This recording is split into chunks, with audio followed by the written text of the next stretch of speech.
Hello and welcome to the CNBC TV 18 Investment Guide. It's Wednesday. It's your date with us as we bring you some more interesting investing lessons from the masters from the market. I'm Surabhi Upadhyay and with me as always is Anuj Singhal. Now Anuj, I think everybody's now in consensus that yes, this is indeed a new bull market that started, right?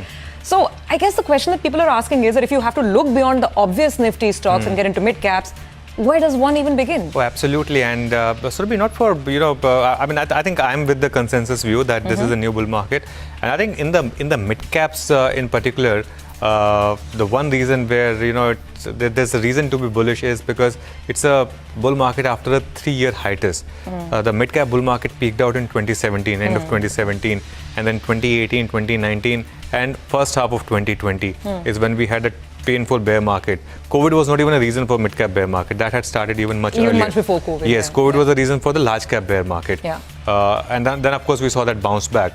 So, if you compare, for example, the price-to-book value for mid-cap index, or if you look at some of the big stocks in price-to-earnings-wise and compare them to 2017, even despite the last 6-month rally, a lot of people make the mistake of looking at March as a starting point, which was an aberration. March was not a real price. You should not look at March. So that way, I think there's a lot of value, and of course, that's something that we're discussing. So let's start the CNBC TV 18 Investment Guide.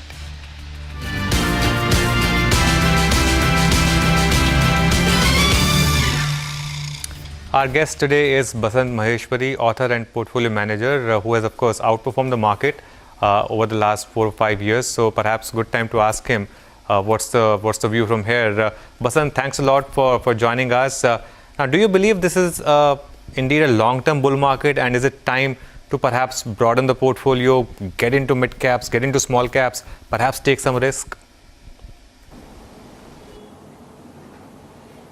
Good afternoon, Anuj.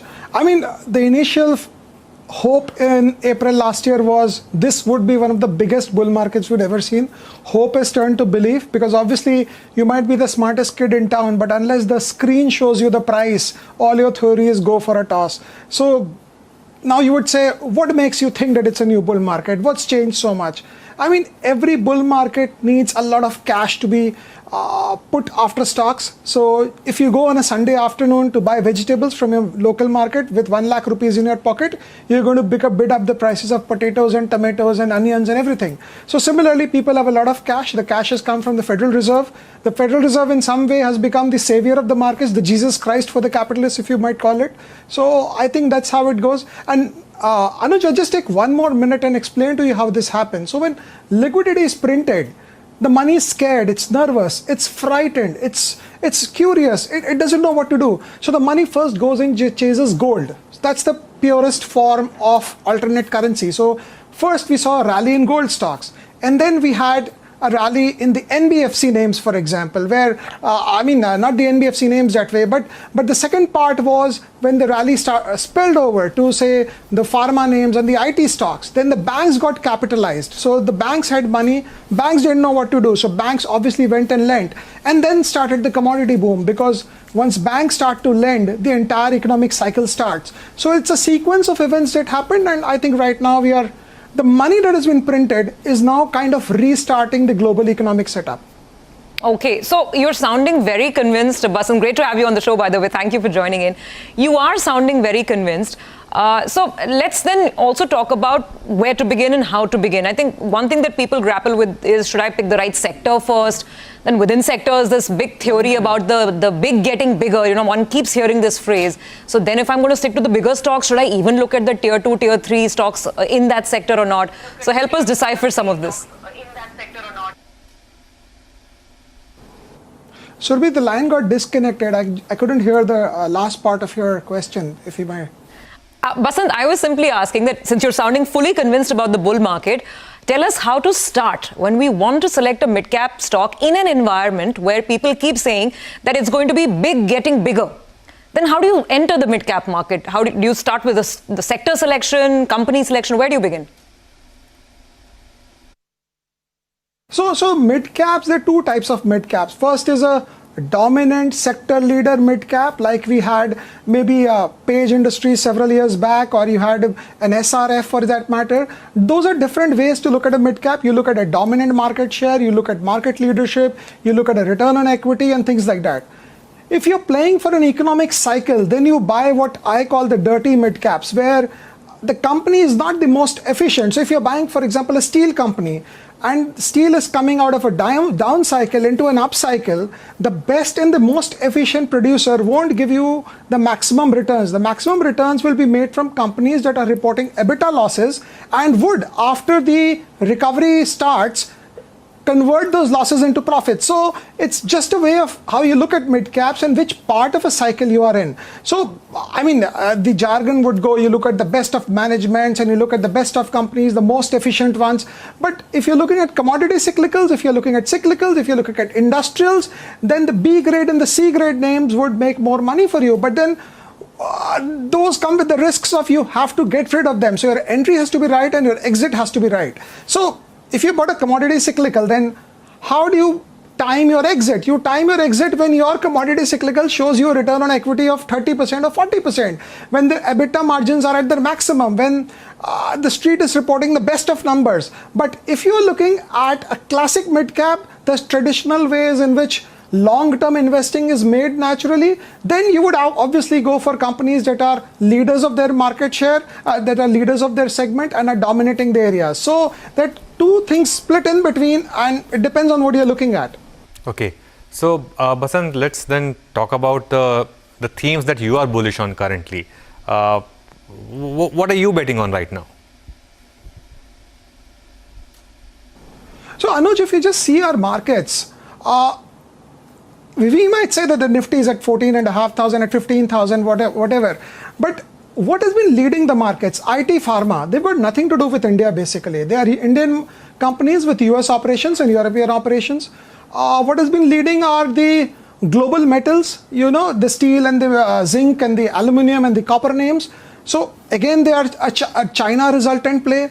What has been leading the markets are the large 4 or 5 banks which have hit all-time highs. The other banking names are still 40 to 60% below all-time high names, below all-time high prices. So if you just dissect this, you would understand that this is not actually an India recovery story as much as it is a global recovery story.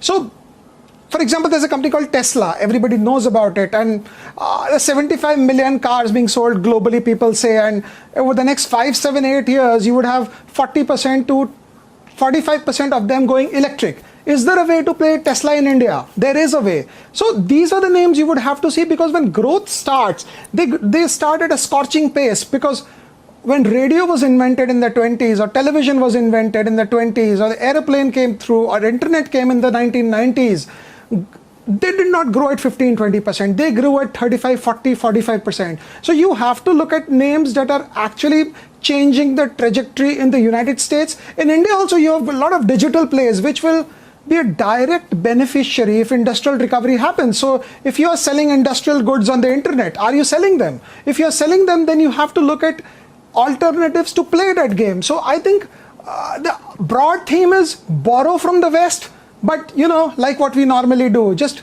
reimpose it and superimpose it on the Indian context.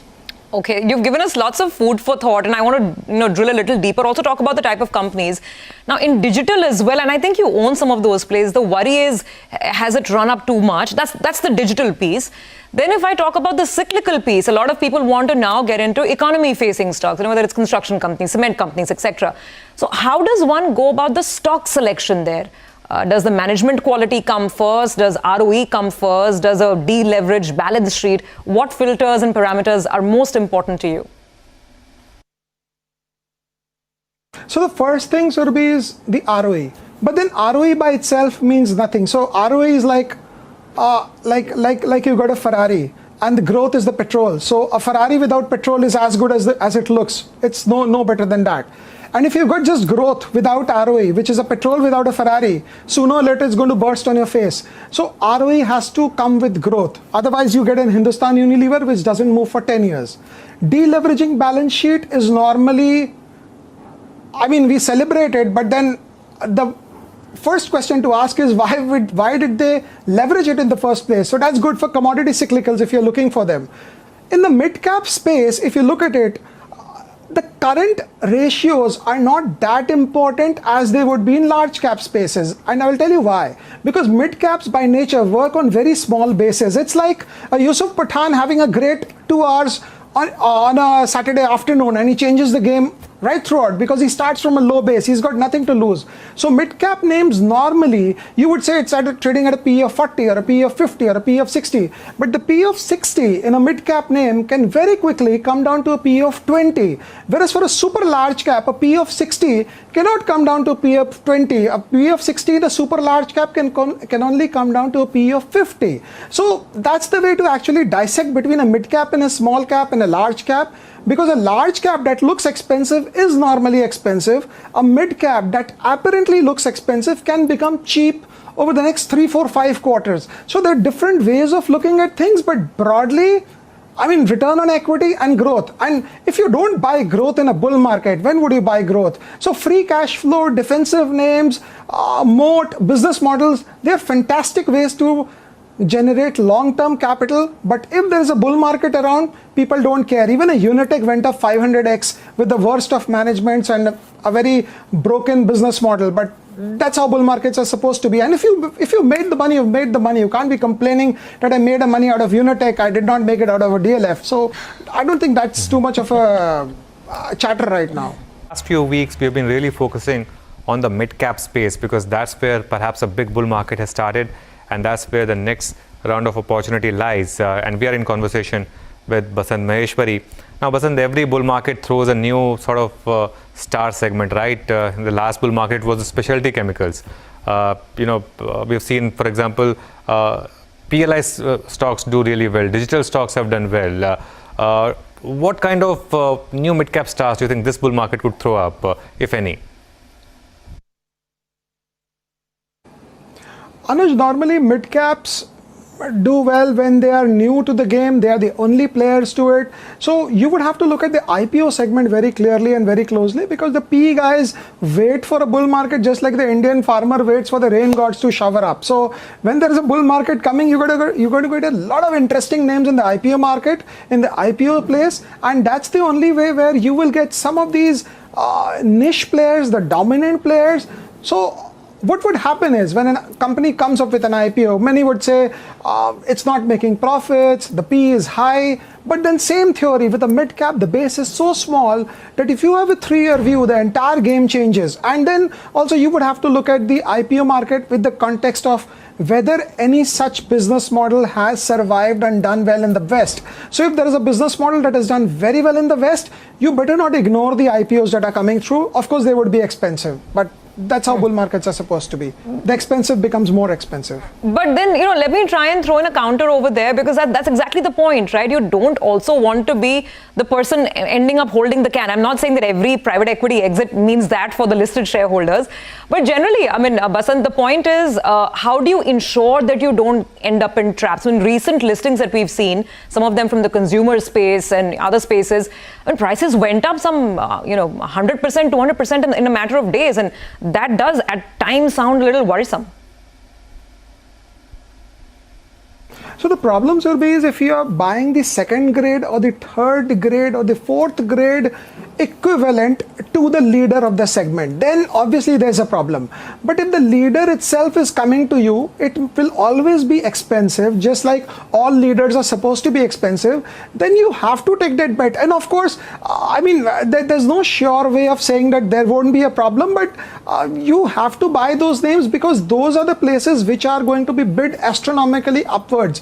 And I think globally there's an IPO rush right now. So even in US, if you see, they're coming out with an IPO every second month with peculiar things like DNA sequencing, and of course EV is there as a broad theme out there. So I think that's the way to look for. But then obviously if you were trying to buy something which is cheaper of the same business, and it's cheaper because it's got a smaller market, it's growing at a smaller pace, or the management is questionable, then the chances of losing is obviously more in a cheaper stock, contrary to popular belief. Okay, so now Basant, tell us some anecdotes, some stories about some of your investments and what did you learn from them? Just some interesting anecdotes perhaps. One thing which I can tell you is, like, We had this company called Bajaj Finance, did phenomenally well for us from 2015-16 onwards. And last year, of course, when we were looking for these beaten down names in the commodity cyclical space and in the economic recovery places, money is finite, opportunity is infinite. So we got rid of it. So it was a great journey. Stock went up about 6x for us from the bottom to the top and in between. But then what we learned was making 6x with so much of volatility is not as cool as making 4x with a little less standard deviation. Of course, that's a mathematical term, but then sometimes the returns don't tell you as much of the effort as it was required to make them. So you make, say, at 40x in a consumer company, and the money comes easily to you. It's like you're standing at first slip and the ball just comes into your lap. And if you're making 6x in a NBFC, in a financial or in a commodity cyclical, then it's like diving full length and taking up a catch and still the umpire saying it was a no ball. So I think what we learned was sometimes it's better to let go of a little bit of a return if you want a little bit stability in your entire portfolio. So that's how it went. I guess every bull market teaches us something or the other, right? So now you don't want to be the hotshot maverick fielder. You'll go with a little more of the stability. But that's an amazing story, right? You bought in at 800 rupees on Bajaj Finance and rode all the way. So just to come back to to sum it all up, and now Basant, I know you won't talk stocks, but you're picking stocks on the digital side, which is the cutting edge future, and also on the cyclical side, I mean metal producers, so wide ends of the spectrum. So again, tell us, how are you sort of summing it up, and how would you, what's your final advice to our viewers then? So actually, I'm dying to tell you the stock name, but I know what happens after that. So in the digital space, I can't be more eloquent as I am being right now. There are companies that would benefit if there is an industrial recovery happening in India. In the EV, in the auto space, there are companies that would benefit if electric vehicles becomes more of a norm. In the commodity cyclical space, if you see, it's China. So what is China and what is so special about China? If you see, Chinese, they don't give free money. They will first make you struggle and work for a steel plant. They'll make the steel and then they'll put people and set up roads, bridges, flyovers and new townships, whether they need them or they don't need them. So the Chinese stimulus program is a function of their metal consumption. So China produces 52% of global steel right now. So China cannot stop the steel production no matter what people say, because people would be out on the streets protesting. So you have to play these 3-4 themes separately instead of playing just one or two themes. And that's the way to look at it. And one of the biggest companies in India is desperately trying to delist its stock. So what bigger signal did you want from anybody than the biggest producer of a metal company in India saying that I want to delist my stock? That was the signal for you to say that the entire segment, the metal segment, the global metal segment is on a recovery mode. So you have to look at silent cues like that and then take it on. Except that he just missed the trick by just being a bit too cute, right? Basant could have easily been done, but of course that's a different story. We've seen the stock price now, of course, since then has from the bottom it's doubled, and a lot of people believe that the metal cycle is well and truly intact. So that clearly is one cycle that Basant is betting on. Basant, thanks a lot. Sorry, go ahead. Sorry, you said something, Basant, we could not hear. As Australia and China keep fighting, it's good for us. No, what I'm saying is, as long as Australia and China keep fighting, it's good for us. Australia is not sending its coking coal to China. The coking coal prices are down because it's not sending it to China. The inputs that steel plants use, that's coking coal, that's down. Iron ore is going through the roof because China is buying is buying Australian iron ore. And there are stories in Australia where people are leaving their high school teacher jobs and driving trucks in the Western Australian iron ore mines of Rio Tinto and BHP. So it's something like the gold mining rush. You might say that someday it will stop, but any stock in the stock market, you say someday it's going to stop. It will stop someday. Someday we'll all lose money. Yeah. But as long as we make more than what we lose, I think we are fine. Yeah.